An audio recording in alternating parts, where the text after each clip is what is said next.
যেভাবে লেখা আছে আমি সেভাবে পড়ছি। জীবনটা অদ্ভুত, তাই অদ্ভুত অনেক ঘটনাই আমাদের প্রতিদিনের জীবনে ঘটে যায়। এর কোনোটার ব্যাখ্যা আমরা দিতে পারি, কোনোটা অসহায় হয়ে অদৃশ্যের হাতে ছেড়ে দিই। আজ যে ঘটনাটি দিয়ে শুরু করব সেটা অনেকটা এরকম, ব্যাখ্যাহীন, রহস্যময়, আর যা সমাধানের চেষ্টা করাটাও অনেকটাই বৃথা চেষ্টা। ঘটনাটি লিখে পাঠিয়েছেন পাবনা থেকে আমাদের এক লিসেনার। বিস্তারিত ঠিকানা বা কোনো তথ্য তিনি আমাদেরকে শেয়ার করতে মানা করেছেন। বংশগতভাবেই তার বাড়ি আর বাড়ির সদস্যরা জিন দ্বারা প্রভাবিত এবং এই সংশ্লিষ্ট বিষয়াদির সাথে সংযুক্ত। এমনই জিন সংক্রান্ত একটি ঘটনা আজ আপনাদের সাথে শেয়ার করেছেন তিনি। চলুন জেনে নেওয়া যাক।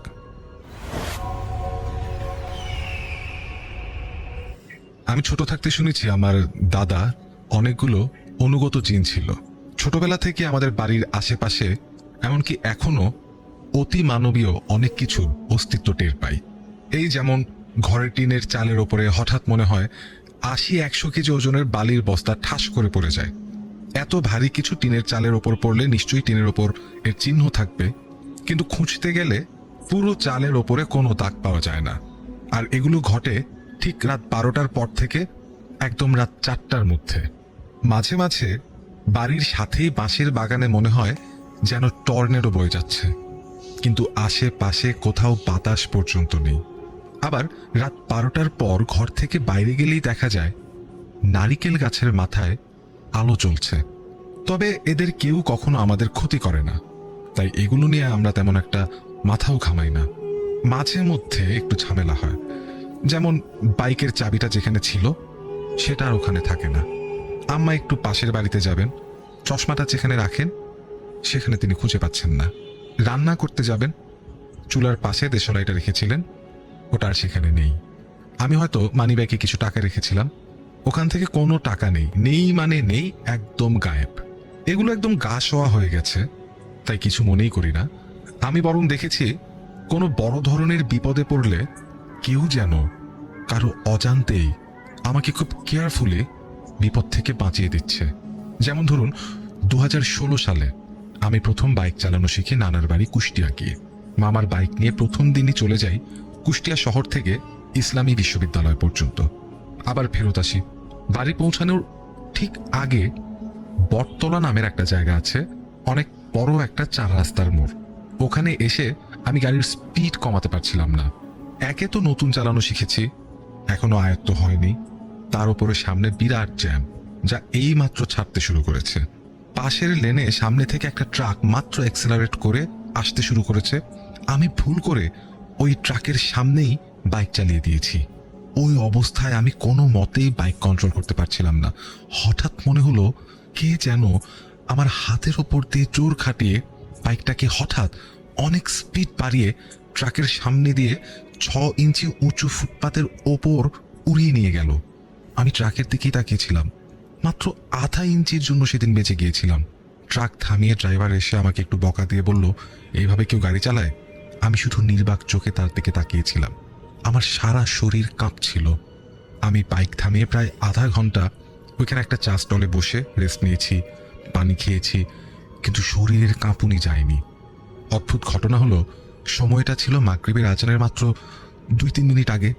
আবার ২০১৭ সালের ১৮ ফেব্রুয়ারি আমি পাবনা যাচ্ছিলাম রাত ৮টার দিকে। আমাদের যাওয়ার পথে একটা জায়গা পড়ে, নাম দরগাতলা। হঠাৎ আমার সিএনজিটা অ্যাক্সিডেন্ট করে উল্টে যায় রাস্তার উপর, যেখানে গাড়িতে আমি আর ড্রাইভার ছাড়া কেউ ছিল না। ঘটনাটা হয়েছিল এরকম, আমি আর ড্রাইভার দুজনেই দেখলাম রাস্তার পাশে বিয়ে বাড়ি। বিয়ে বাড়ি থেকে ৪টা কুকুর লাফিয়ে রাস্তার ওপর চলে আসে। হঠাৎ এই রকম হয়, ড্রাইভার কন্ট্রোল করতে পারেননি, সিএনজিটা উল্টে যায়। আমি মোটা জ্যাকেট আর আর্মি প্যান্ট পরেছিলাম, তাই শরীরের কোথাও ফ্র্যাকচার হয়নি। আমার বাম পাটা সিএনজির চাকার ভেতর চলে যায়। আমি সিএনজির নিচে চাপা পড়ি। মাথাটা রাস্তার পিচের সাথে ঘষা লেগে খুলি উড়ে যাওয়ার কথা ছিল, কিন্তু কিভাবে যেন আমি সেদিনও বেঁচে যাই। অ্যাক্সিডেন্ট হওয়ার পরে আমি খুব জোরে চেঁচাতে থাকি, বাঁচাও বাঁচাও বলে। আমি মনে করেছিলাম বিয়ে বাড়ির হট্টগোলের কারণে হয়তো কেউ বুঝতেই পারবে না, কিন্তু দেখি ১-২ মিনিটের মধ্যেই লোকজন ছুটে এসে ধরাধরি করে উল্টে থাকা সিএনজিটা সোজা করলো, আমাকে আর ড্রাইভারকে টেনে বার করলো। পায়ে 3 জায়গায় মাংস উঠে পায়ের হাড় বের হয়ে গেছিল। কেউ যেন আমাকে বিপদ আপদ থেকে সবার অলক্ষ্যে সাহায্য করে চলেছে। ইন্টারেস্টিং ব্যাপার হলো, আমি যখন উঠে দাঁড়িয়ে চারিদিকে ভালো করে খেয়াল করলাম, দেখতে পেলাম কিসের বিয়ে বাড়ি কিসের কুকুর। যতদূর চোখ যাচ্ছে কোথাও কোনো বিয়ে বাড়ি তো নেই, রাস্তার আশেপাশে কোথাও কোনো কুকুর বা কুকুরের ডাকাডাকিও নেই। আমি হতবাক হয়ে শুধু চেয়ে চেয়ে দেখলাম। লোকজন ছুটে এসেছিল রাস্তার পাশের একটা ছোট দোকান থেকে। আমি আর তাদের কিছু বলিনি। আমি এখন আমার সাথে ঘটা একটা সাম্প্রতিক ঘটনা বলছি।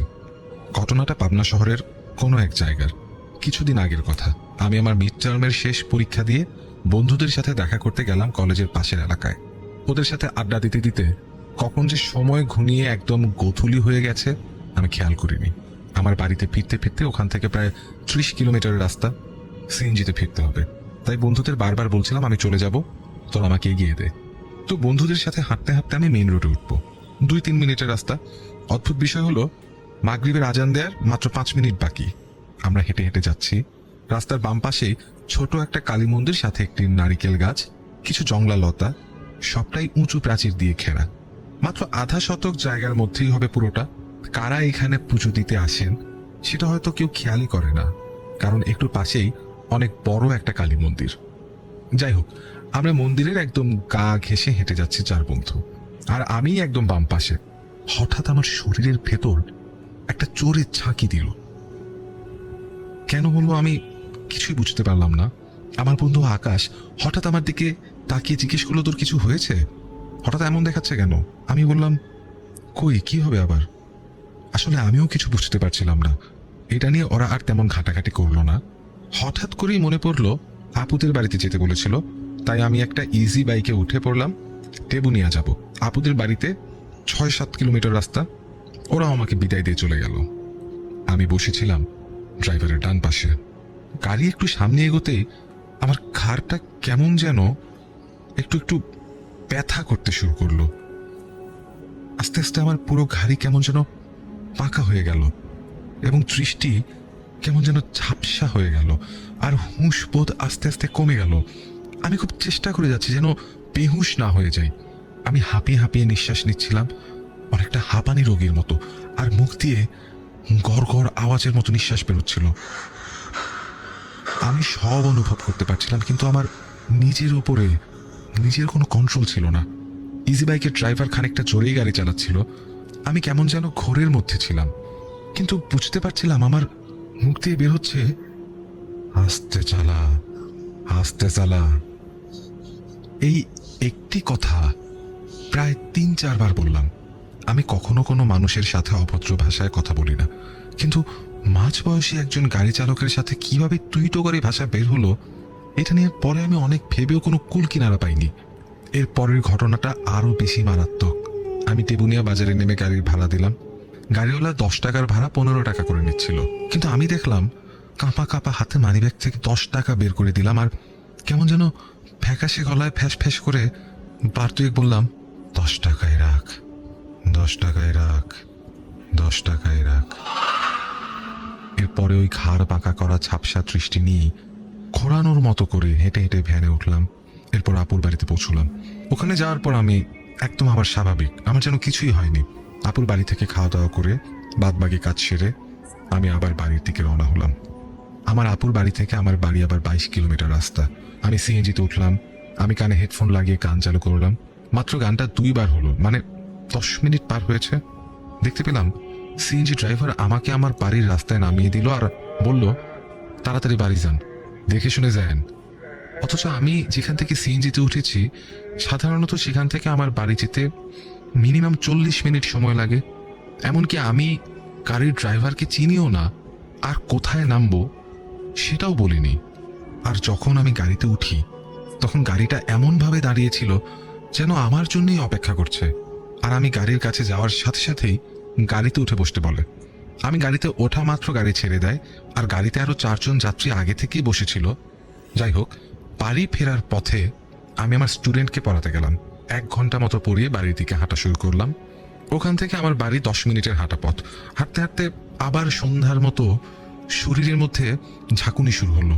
আমি তাড়াতাড়ি ফোন বের করে মেজো ভাইকে ফোন দিলাম, কিন্তু ভাইয়া ফোন ধরলো না। আবার আমার বন্ধু সাব্বিরকে ফোন দিয়ে আমার লোকেশন জানিয়ে বললাম, তাড়াতাড়ি বাইক নিয়ে আয়, আমাকে নিয়ে যা। ও আমার বাইক আনতে আমার বাড়িতে যাবে, 4-5 মিনিট দেরি হতে পারে, তাই আমি আস্তে আস্তে হাঁটা শুরু করলাম। কিন্তু আবার আগের মতো ঘাড় বাঁকা হতে শুরু করলো। পকেট হাতড়ে সিগারেট খুঁজলাম, সিগারেট নাই, কিন্তু পকেটে লাইটার ছিল। লাইটার জ্বালিয়ে নাকের কাছে ধরতেই কেমন যেন ভালো লাগতে শুরু করলো। মানে আগুনের আলো আর তাপ নাকের কাছে লাগতেই একটু একটু স্বাভাবিক হতে লাগলাম। আমি রাস্তা দিয়ে খুব ভয়ে ভয়ে হাঁটছি। এমন সময় আমার স্কুলের বন্ধু আশিকের সাথে দেখা, ওদের বাড়ির সামনে। আমি ওকে কিছু রাস্তা এগিয়ে দিতে বললাম। আশিক আমাকে সাথে করে কিছু দূর এগিয়েও দিল। তখনই সাব্বিরকে দেখতে পাই। সাব্বির বাইক নিয়ে আমাকে বাড়িতে নিয়ে গেল। বাড়িতে পৌঁছানোর পর এবার প্রচন্ড ঝামেলা হতে লাগলো। আমার দৃষ্টি একদম শূন্য এবং ঝাপসা হয়ে গেল। চোখের মনি খোলা হতে লাগলো, ঘাড় আর কাঁধ পেকে গেল। আমি জাস্ট শরীরের অনুভূতিটা টের পাচ্ছি, কিন্তু আমার কোনো কন্ট্রোল ছিল না শরীরের ওপর। এরপরে আমার আর কিছুই মনে নেই। বাকিটা সাব্বিরের কাছে শোনা। ওর কথা মতো সাব্বির ঠাস ঠাস করে কয়েকটা চর মারলো আমাকে। আমার আরো একটা বন্ধু শোভন, পাশেই বাসা, ছুটে আসলো দেখার জন্য। আম্মা বাড়িতে ছিলেন না, কুষ্টিয়া গিয়েছিলেন ডাক্তার দেখানোর জন্য। আমার মেজো ভাইয়াও বাড়ি ছিল না। আমি নাকি মুখ চড়ানো কণ্ঠে একবার বলেছিলাম, নাকের কাছে আগুন ধর। পরে ওরা নাকি আমার নাকে আগুন ধরার পর আস্তে আস্তে আমার জ্ঞান ফেরে।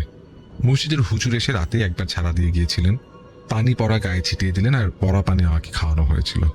এরপরে প্রায় 10 দিনের মতো খুব অসুস্থ ছিলাম। এখন মোটামুটি সুস্থ। এখন আমি বেশিক্ষণ দাঁড়িয়ে থাকতে পারি না। আমার 5 ফিট 8 ইঞ্চি উচ্চতা আর ওজন মাত্র 63 কেজি। কিন্তু সমস্যা হলো, আমার নিজের কাছে মনে হয় আমার ওজন এতটাই বেড়েছে যেন প্রায় 200 কেজি ওজন আমার ঘাড়ে চেপে আছে।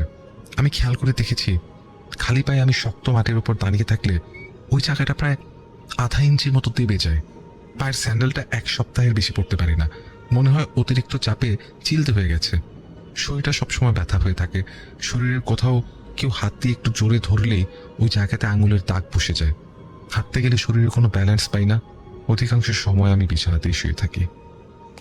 আমার বয়স মাত্র 24 বছর। আমার এই যুবক বয়সে এমনটা কি হবার কথা ছিল?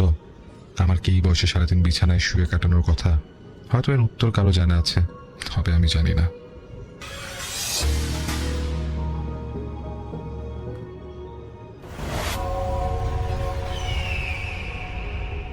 আসসালামু আলাইকুম লিসনার্স, সবাইকে আমন্ত্রণ জানাচ্ছি। আমি ডক্টর আলিফ।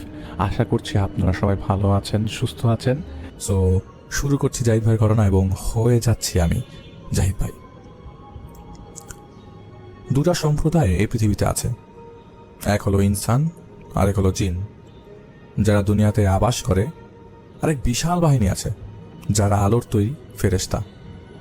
এই ভূখণ্ডে, পানিতে, জমিনে, হাওয়া, সর্বত্র দায়িত্বরত আছে আল্লাহর হুকুমে। আরবিতে ইয়া আইয়ুহান নাস মানে মানব জাতিকে এই এক আভিধানিক রূপে ডাকা হয়েছে। ঠিক তেমনি জিন বলে আল্লাহ আরেক জাতির কথা আমাদেরকে জানিয়েছেন, যারা অদৃশ্য, কিন্তু এই পৃথিবীতে তারা আছেন, সেই সাথে আছেন ফেরেশতা। আসলে সব কিছু নিয়ে তো আমাদের প্রশ্ন, সব কিছুতেই প্রশ্ন বেমানান। ধরুন আমি সেই ছোট থেকেই গণিতের সর্বোচ্চ 40 আনতে পারতাম 100 মার্কের মধ্যে। এই গণিত জিনিসটা আমার মাথায় এখনো পর্যন্ত কাজ করে না। তাই বলে আমি কিন্তু গণিতে যে এক্সপার্ট তার ভুল ধরার বোকামি করতে পারবো না। আমি গণিতের ব্যাপারে অজ্ঞ, তার মানে আমি যে গণিত পারে তাকে তো আর আমি তার ভুল ধরতে পারবো না। তো আমি জানি না গণিতে কি কি আছে, কি কি সূত্র আছে, আমি জানি না। এখন সেই সূত্র আমি দেখার পর এইটা তো বলতে পারি না এই গণিত বাস্তবে নেই, কারণ আমি যেহেতু বুঝি না তাই অনুভবও করি না। সেই জন্য আমার কাছে গণিত বাস্তব লাগে না। একদমই স্বাভাবিক। এটা স্বাভাবিক না, যার কাছে যে জিনিস পছন্দ না সেই জিনিস তার কাছে তো অস্বাভাবিক লাগবেই। আজ একদম ছোট ছোট কয়েকটা ঘটনার কথা বলবো আপনাদের সাথে। আজ ঘটনার মাঝে আপনাদের সাথে কথা বলবো একটু ভিন্নভাবেই শোনাতে চাই। আজ ঘটনার মাঝে আপনাদের সাথে কথা বলবো ঘটনা নিয়ে। একদিন একটা ফোন আসলো, খুবই ইমার্জেন্সি। আর নর্মালি আমার সাথে যেটা হয় যে আমি যদি ইমার্জেন্সি কোনো, আমি আসলে ফোন বুঝি না কোনটা ইমার্জেন্সি কোনটা কি। আমি নর্মালি ফোন খুব কম ধরি। অনেক পরে মেসেজের রিপ্লাই দিতেও চাই, আবার মাঝে মাঝে দিতে চাই না। কিন্তু আজকে আমার একটা ফোন আসে, সেটা প্রচণ্ড ইমার্জেন্সি ফোন আসে। আর সেই ইমার্জেন্সি কথাটা শোনার পর আমাকে আসলে যেতেই হতো। নর্মালি এই ধরনের কেসেসগুলোতে আমরা আমি যাই না, বা আমার একটা সময়ের বিষয় আছে, আমার একটা অবস্থার বিষয় আছে। কিন্তু যিনি মারা গেছেন, আমি ঘটনাটা শোনার পর নাম জানলাম, তার নাম আতাউর। তার বয়স ছিল 70-এর কাছাকাছি। অবসর নেবার পর থেকে উনি আসলে রেগুলার ইবাদত বন্দিগিতে দিন রাত পার করেছেন। বাজারে যে বাজার করার ইচ্ছা ওনার ছিল না। সারাদিন